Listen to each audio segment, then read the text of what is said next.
При Алданском политехникуме работает клуб «Доброволец». Он уже успел собрать несколько десятков студентов, помочь по хозяйству ветеранам, провести акцию, устроить праздник детям. На счету волонтеров сотни добрых дел.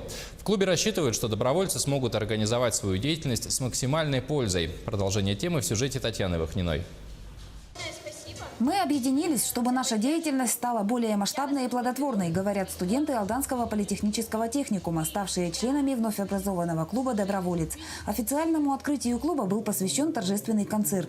Под сенью единства, убеждены ребята, они научатся организовывать свою деятельность с максимальной пользой. Студенты занимаются различными акциями, участвуют в Алданском районе во всех конкурсах, также во всероссийских и международных уровнях. Участвую на Детях Азии постоянно. И вообще волонтером быть хорошо, то что ты помогаешь людям безвозмездно.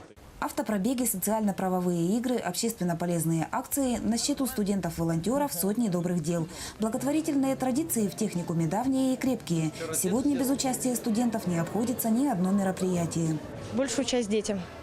А так и ветеранам, и просто людям, которые нуждаются в помощи. Каким-то родителям, которые тоже нужны. Нужна поддержка, так скажем, какая-то финансовая или еще какая-то. На торжественном открытии клуба самые активные помощники-волонтеры были награждены благодарственными письмами от главы района. Членами добровольца стали порядка полусотни юношей и девушек. Множество начатых ранее дел и акций предстоит довести до логического завершения. К реализации ряда проектов ребята приступили недавно.